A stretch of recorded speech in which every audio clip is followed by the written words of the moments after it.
has today led a multi-sectoral summit to mark World Anti-Counterfeit Day. This year's theme being leveraging technology to combat counterfeiting. This comes at a time where there has been efforts to contraband, where there have been reports of overflowing contraband goods in the Kenyan market. Thank Susie with that story.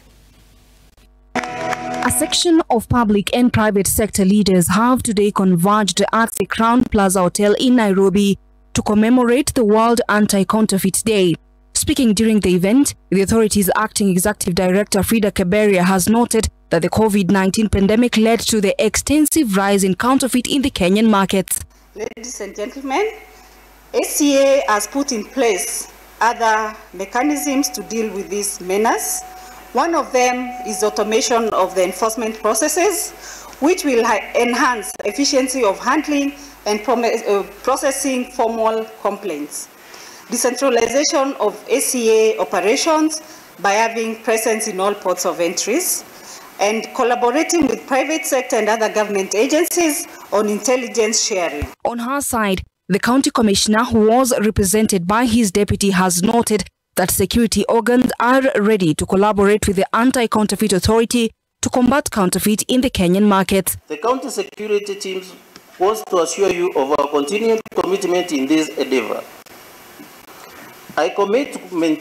We commit to maintain a close personal interest in the progress of how we are tackling this charity in Nairobi and in the country at large. In a rejoinder, the chairperson of ACA, Flora Mutahi, has noted that the victims of counterfeit are citizens who receive substandard goods and the economy, since government does not receive taxes. In Kenya, we undertook a national baseline study, like you heard, and we found in this study Kenya was losing 726 billion shillings. This is 2017. A year later, is there a gift for somebody who wins the prize? I'd like you to guess what the number was. It's been mentioned.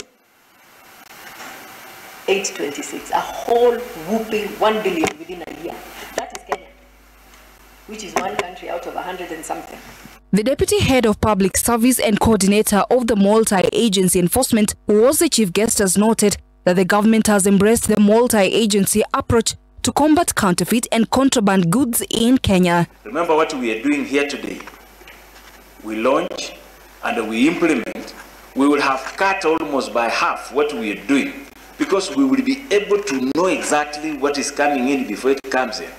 Before we start running around ourselves and doing, chasing each other up and about, we will be able to know what is it that has come in and what is it that is coming in and what is illegal before it even comes here. And therefore we will save a lot of time in doing maybe what we do now. Because as we know, learning is a continuous process, and with the technology, we will be able to cut down on a lot of energy by being able to detect firsthand before we even start chasing each other in the streets regarding these goods.